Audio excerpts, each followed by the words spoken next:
ರೇಣುಕಾಸ್ವಾಮಿ ಕೊಲೆ ಪ್ರಕರಣದ ಪ್ರಮುಖ ಆರೋಪಿ ನಟ ದರ್ಶನ್ಗೆ ಸಂಬಂಧಪಟ್ಟ ಅತಿ ದೊಡ್ಡ ಸುದ್ದಿಯನ್ನ ಈ ಘಳಿಗೆ ನಾವು ಬ್ರೇಕ್ ಮಾಡ್ತಾ ಇದ್ದೀವಿ. ತಪ್ಪು ಮನುಷ್ಯ ಮಾಡೋದು ಸಹಜ, ಅದನ್ನ ತಿದ್ದಿ ನಡೆಯೋನೆ ಮನುಜ. ಇದು ನಟ ದರ್ಶನ್ಗೆ ಸಂಬಂಧಪಟ್ಟ ಅತಿ ದೊಡ್ಡ ಸುದ್ದಿ.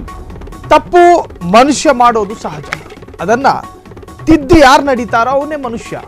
ನಟ ದರ್ಶನ್ ಕೂಡ ಯಾವುದೋ ಕೆಟ್ಟ ಘಳಿಗೆಯಲ್ಲಿ ತಪ್ಪು ಮಾಡಿಬಿಟ್ರು. ಅದು ಘನಘೋರ ಅಪರಾಧವೇ. ಜೈಲಿಂದ ಬಂದ ಮೇಲೆ ತಮ್ಮ ತಪ್ಪನ್ನ ತಿದ್ದಿ ನಡೆಯುತ್ತಿದ್ದಾರೆ ದರ್ಶನ್. ತಾವಾಯಿತು, ತಮ್ಮ ಕುಟುಂಬ ಆಯಿತು, ತನ್ನ ಮಗ ಆಯಿತು, ತನ್ನ ಹೆಂಡತಿ ಆಯಿತು, ತನ್ನ ಸಿನಿಮಾ ಆಯಿತು. ಆಗಾಗ ದೇವರ ದರ್ಶನ ಮಾಡಿಕೊಂಡು ದೇಗುಲಗಳನ್ನು ಸುತ್ತಕೊಂಡು ಅಂತಹ ಬದಲಾದ ದರ್ಶನ್ ಮೇಲೆ ದ್ವೇಷ ಅಸೂಯೆಗಳು ಇನ್ನೂ ಕೂಡ ನಿಂತಿಲ್ಲ ನೋಡಿ. ಮೊನ್ನೆ ಚಾಮುಂಡಮ್ಮನ ದರ್ಶನಕ್ಕೆ ದರ್ಶನ್ ಹೋಗಿದ್ದು ವೈರಲ್ ಆಗಿತ್ತು. ಇದನ್ನ ನೋಡಿ ದರ್ಶನ್ ಮೇಲೆ ಮುರ್ಕೊಂಡು ಬಿಟ್ಟ ಟಾಲಿವುಡ್ನ ಫ್ಯಾನ್ಸ್ಗಳು. ಸೋಷಿಯಲ್ ಮೀಡಿಯಾದಲ್ಲಿ ಟ್ವೀಟ್ ಮೇಲೆ ಟ್ವೀಟು, ಟ್ರೋಲ್ ಮೇಲೆ ಟ್ರೋಲು. ಟಾಲಿವುಡ್ ಫ್ಯಾನ್ಸ್ ಉದ್ದಟತನಕ್ಕೆ ಡಿ ಬಾಸ್ ಫ್ಯಾನ್ಸ್ ಕೂಡ ಕೌಂಟರ್ ಕೊಡ್ತಾ ಇದ್ದಾರೆ.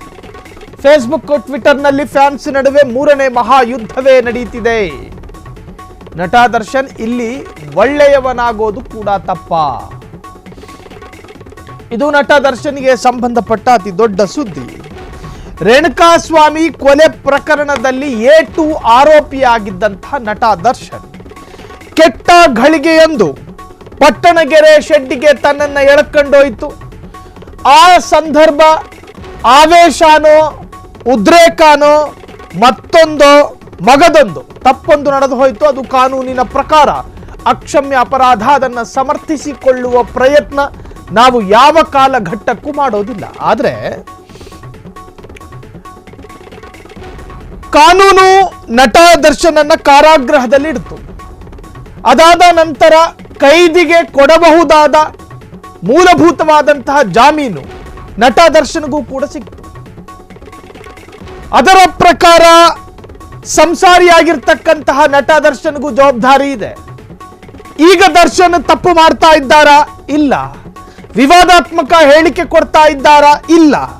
ಅವರ ಯಾವುದಾದರೂ ವಿವಾದಾತ್ಮಕ ಹೇಳಿಕೆಯಲ್ಲಿ ಯಾವೊಬ್ಬ ಮಹಿಳೆಯದ್ದಾಗಲಿ ಪುರುಷನದ್ದಾಗಲಿ ತೇಜೋವಧೆಗಳಾಗಿದ್ದಾವ? ಇಲ್ಲ. ಮತ್ತೊಬ್ಬರ ಮಾನದ ಮೇಲೆ ನಕಾರಾತ್ಮಕವಾಗಿ ಮಾತನಾಡ್ತಾ ಇದ್ದಾರಾ? ಇಲ್ಲ. ಕಳ್ಳತನದ ಆರೋಪ ಇದೆಯಾ? ಇಲ್ಲ. ಬಾರ್ ಅಂಡ್ ರೆಸ್ಟೋರೆಂಟ್ಗೆ ಹೋಗಿ ಯಾರ ಜೊತೆಯಾದ್ರೂ ಜಗಳ ಆಡಿರುವಂತಹ ಯಾವುದಾದ್ರೂ ಮಾಹಿತಿ ಇದೆಯಾ? ಇಲ್ಲ. ದೇವಸ್ಥಾನವನ್ನ ಸುತ್ತಾಡ್ತಾ ಇರೋದು ಕೂಡ ಕೆಲವರ ಕೆಂಗಣ್ಣಿಗೆ ಕಾರಣ ಆಗುತ್ತೆ ಅನ್ನೋದಾದ್ರೆ ಇಲ್ಲಿ ಒಳ್ಳೆಯದು ಮಾಡುವ ಹಾಗಿಲ್ಲ, ಕೆಟ್ಟದ್ದು ಮಾಡೋ ಹಾಗಿಲ್ಲ. ನಿಮ್ಮ ನಕಾರಾತ್ಮಕ ಕಾಮೆಂಟ್ಗಳಿಗೆ ಯಾವ ಒಳ್ಳೆತನವನ್ನು ಕೂಡ ಪ್ರದರ್ಶನ ಮಾಡಬಾರ್ದ? ಹಾಗಾದ್ರೆ ನಟರು ಬದುಕೋದು ಹೇಗೆ ರೀ? ನಟರು ಬದುಕೋದು ಹೇಗೆ? ಅವರು ಕೆಮ್ಮಿದ್ರು ನೀವು ಯಾಕೆ ಕೆಮ್ಮಿದ್ರಿ ಅಂತ ಹೇಳ್ತೀರಿ, ಸೀನ್ ಇದ್ರು ಯಾಕೆ ನೀವು ಸೀನ್ ಇದ್ರಿ ಅಂತ ಕೇಳ್ತೀರಿ. ಇನ್ನು ಬಾಯಿ ಮುಚ್ಕೊಂಡು ಸುಮ್ಮನೆ ಕೂತ್ರೆ ಇವನ್ ಯಾಕೆ ಬಾಯಿ ಮುಚ್ಕೊಂಡ ಅಂತಾನು ಕೇಳ್ತೀರಿ. ದೇವರ ದರ್ಶನ ಪಡಿಬಾರ್ದ? ಹೆಂಡತಿ ಮಕ್ಕಳ ಜೊತೆ ಚೆನ್ನಾಗಿ ಇರಬಾರ್ದ? ಮಗನ ಜೊತೆ ನಲಿನಲಿತ ಖುಷಿ ಖುಷಿಯಾಗಿ ಸಂಸಾರದ ಜೊತೆ ಸಂಸಾರ ಮಾಡ್ತಿರೋ ಡಿ ಬಾಸ್ ಕಂಡ್ರೆ ನಿಮ್ಗೆ ಯಾಕಾಗಲ್ಲ ಅಂತ ಕೇಳಂಗಿಲ್ಲ. ಸೊ ಹಾಗಾದ್ರೆ ನಟ ದರ್ಶನ್ಗೆ ಸಂಬಂಧಪಟ್ಟಂತ ಈ ವಿಚಾರಕ್ಕೆ ಮತ್ತಷ್ಟು ಸಾಕಷ್ಟು ಸೋಷಿಯಲ್ ಮೀಡಿಯಾದಲ್ಲಿ ಪರ ವಿರೋಧ ಚರ್ಚೆಗಳಾಗ್ತಾ ಇದೆ. ನಟ ದರ್ಶನ್ ದೇವರ ದರ್ಶನ ಮಾಡೋದು ಹಾಗಾದ್ರೆ ತಪ್ಪ?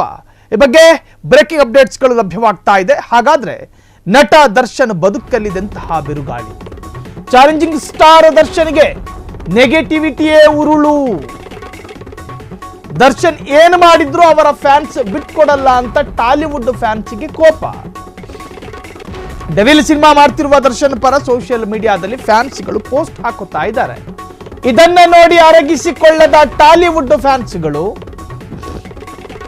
ಮರ್ಡರ್ ಮಾಡಿದ ವ್ಯಕ್ತಿಗೆ ಯಾಕಿಷ್ಟು ಎಲಿವೇಶನ್ ಅಂತ ಪ್ರಶ್ನೆ.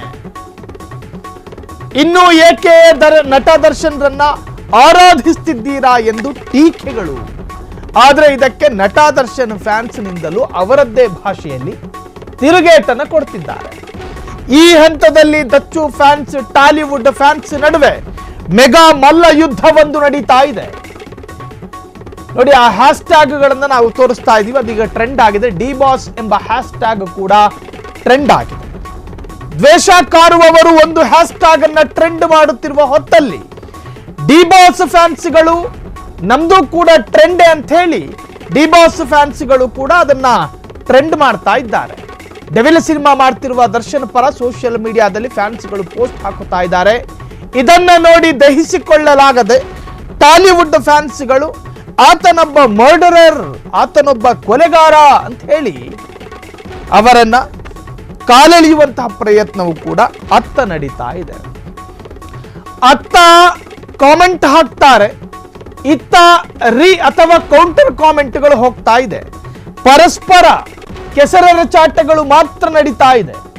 ಇದರ ಮೂಲ ಕಾರಣಕರ್ತ ಯಾರು ಅಂತ ಕೇಳಿದ್ರೆ, ಯಾರಿಗೆ ನಟ ದರ್ಶನ್ ರವರ ಏಳಿಗೆ ಸಹಿಸಿಕೊಳ್ಳೋದಕ್ಕೆ ಸಾಧ್ಯ ಆಗ್ತಾ ಇಲ್ವೋ, ಯಾರಿಗೆ ನಟ ದರ್ಶನ್ ಅವರು ಮತ್ತೆ ಸಮಾಜದಲ್ಲಿ ತಲೆ ಎತ್ಕೊಂಡು ನಡಿಬಾರದು ಅಂತ ಬಯಸ್ತಾ ಇದ್ದಾರೋ ಆ ತರಹದ ಕ್ಯಾರೆಕ್ಟರ್ಗಳು, ಆ ತರಹದ ಪರ್ಸನಾಲಿಟಿ ಈಗ ಸೋಷಿಯಲ್ ಮೀಡಿಯಾದಲ್ಲಿ ಈ ತರಹದ್ದೊಂದು ಕಾಮೆಂಟ್ಗಳನ್ನು ಮಾಡಿಸ್ತಿದ್ದಾರೆ. ಹಾಗಾದ್ರೆ ನಟ ದರ್ಶನ್ ನೋಡ್ರಿ, ಮನುಷ್ಯ ತಪ್ಪು ಮಾಡೋದು ಸಹಜ. ಅದಕ್ಕಂತ ಕಾನೂನಿದೆ, ಕಾನೂನು ಅದಕ್ಕೆ ಶಿಕ್ಷೆ ಕೊಡುತ್ತೆ. ಆ ಶಿಕ್ಷೆ, ಈಗ ಕಾರಾಗೃಹ ಅನ್ನೋದು ಏನು ಸ್ಯಾಂಕಿ ಟ್ಯಾಂಕಿ ಪಾರ್ಕ್ ಅನ್ಕೊಂಡಿದ್ದೀರಾ? ಅದು ಪಶ್ಚಾತ್ತಾಪ ಕೇಂದ್ರ. ಅಲ್ಲಿ ಹೋಗುವ ಅಪರಾಧಿಗಳು ಪಶ್ಚಾತ್ತಾಪ ಪಟ್ಟು ಸಮಾಜಕ್ಕೆ ಬರ್ತಾರೆ. ಅದಕ್ಕೆ ಅವರಿಗೆ ಬೇಲ್ ಕೊಡುವಂತಹದ್ದು, ಜಾಮೀನು ಎನ್ನುವಂತಹ ಪ್ರಕ್ರಿಯೆ ಕೈದಿಗೆ ಸಿಗಬಹುದಾದ ಮೂಲಭೂತ ಹಕ್ಕದು. ಆತ ಸಮಾಜದಲ್ಲಿ ವಿಚ್ಛೇದನ ಪ್ರಕರಣಗಳು ನ್ಯಾಯಾಲಯಕ್ಕೆ ಹೋದಾಗ 6 ತಿಂಗಳು ಸಮಯಾವಕಾಶವನ್ನು ಕೊಡಲಾಗುತ್ತೆ. ಯಾಕೆ ಹೇಳಿ? 6 ತಿಂಗಳಲ್ಲಿ ಗಂಡ ಹೆಂಡ್ರೇನಾದ್ರೂ ಮಾತಾಡ್ಕೊಂಡು ಸರಿಯಾಗಬಹುದೇನೋ? ಗಂಡ ಹೆಂಡತಿ ಬೇರ್ಪಡೋದು ಕೂಡ ನ್ಯಾಯಾಲಯಕ್ಕೆ ಇಷ್ಟ ಇರೋದಿಲ್ಲ. ಅದರ ಅರ್ಥ ಅನುಸರಿಸಿಕೊಂಡು ಹೋಗೋದಕ್ಕೆ ನ್ಯಾಯಾಲಯವೇ ಅವಕಾಶ ಕೊಡಬೇಕಾದ್ರೆ ಅಜ್ಞಾತ ಸ್ಥಳದಲ್ಲಿ ಕಡ್ಲೆಕಾಯಿ ತಿನ್ಕೊಂಡು ಕಾಮೆಂಟ್ ಹಾಕ್ತಿರಲ್ಲ. ದರ್ಶನ್ ಬದುಕಬಾರ್ದ? ದರ್ಶನ್ ಸಮಾಜದಲ್ಲಿ ಮತ್ತೆ ಒಳ್ಳೆಯವನಾಗಿ ಕಾಣಿಸೋದು ನಿಮಗೆ ಇಷ್ಟ ಇಲ್ವಾ? ತಪ್ಪು ಯಾರು ಮಾಡೋದಿಲ್ಲ ಹೇಳಿ? ಅಡಾಲ್ಫ್ ಹಿಟ್ಲರ್ ಮೈದಾನದಲ್ಲಿ 1.5 ಲಕ್ಷ ಯಹೂದಿಗಳನ್ನು ನಿಲ್ಲಿಸಿ ಗುಂಡು ಹಾಕೊಂಡ. ಅವನನ್ನು ಹೀರೋ ಎನ್ನುವ ಸಮಾಜ ಇಲ್ಲಿಲ್ವಾ? ಮನುಷ್ಯ ತಪ್ಪು ಮಾಡ್ತಾನೆ, ಅದಕ್ಕಂತ ಕಾನೂನಿದೆ. ಕಾನೂನಿನ ಅಡಿಯಲ್ಲಿ ಶಿಕ್ಷೆ ಅನುಭವಿಸಿ ಮತ್ತೆ ಆತನಿಗೆ ಸರಿ ಹೊಂದಬಹುದಾದಂಥ ಅವಕಾಶ ಕೊಡುತ್ತೆ. ಹಾಗಾಗಿ ನೆಗೆಟಿವ್ ಮಾತನಾಡುವವರಿಗೆ, ಇನ್ನು ಅದಕ್ಕೆ ಕೌಂಟರ್ ಕಾಮೆಂಟ್ ಹಾಕುವವರಿಗೆ ನಿಮಗೂ ಕೂಡ ಬುದ್ಧಿ ಬೇಕು, ವಿವೇಚನೆ ಬೇಕು. ಅದರರ್ಥ ದರ್ಶನ್ ಮಾಡಿರ್ತಕ್ಕಂಥ ಪ್ರಕರಣವನ್ನು ಸಮರ್ಥಿಸಿಕೊಳ್ತಾ ಇರೋದಲ್ಲ. ರೇಣುಕಾಸ್ವಾಮಿ ಕುಟುಂಬಕ್ಕೂ ನ್ಯಾಯ ಸಿಗಬೇಕು ಎನ್ನುವ ವಾದದ ಜೊತೆಗೆ ದರ್ಶನ್ಗೂ ಕೂಡ ಬದುಕುವ ಹಕ್ಕಿದೆ ಎನ್ನುವಂಥ ವಾದ ನಮ್ದು. ರೇಣುಕಾಸ್ವಾಮಿ ಕುಟುಂಬಕ್ಕೂ ನ್ಯಾಯ ಸಿಗಬೇಕು ಎನ್ನುವಂತಹ ವಾದದ ಜೊತೆಗೆ ದರ್ಶನ್ಗೂ ಕೂಡ ಸಮಾಜದಲ್ಲಿ ಬದುಕುವಂತಹ ಹಕ್ಕಿದೆ. ಮಾಡದೇ ಇರೋದನ್ನು ಮಾಡಿದಾನೆ ಅಂತ ಹೇಳಿ 10 ಸಾರಿ ಸಾರುವುದು ಕೂಡ ಒಂದು ತರಹದ ಅಪರಾಧ ಆಗುತ್ತೆ. ಸೊ ಈಗ ನಟ ದರ್ಶನ್ಗೆ ಸಂಬಂಧಪಟ್ಟ ಹಾಗೆ ಸೋಷಿಯಲ್ ಮೀಡಿಯಾದಲ್ಲಿ ಪರವಿರೋಧ ಚರ್ಚೆಗಳು ನಡೀತಾ ಇದೆ. ಕ್ಷಣ ಕ್ಷಣದ ಸುದ್ದಿಗಳಿಗಾಗಿ ಫ್ರೀಡಂ ಟಿವಿ ಸಬ್ಸ್ಕ್ರೈಬ್ ಮಾಡಿ, ಲೈಕ್ ಮಾಡಿ ಹಾಗೂ ಫಾಲೋ ಮಾಡಿ. ಹೊಸ ಸುದ್ದಿಗಳ ನೋಟಿಫಿಕೇಶನ್ಗಾಗಿ ಬೆಲ್ ಐಕಾನ್ ಮೇಲೆ ಕ್ಲಿಕ್ ಮಾಡಿ.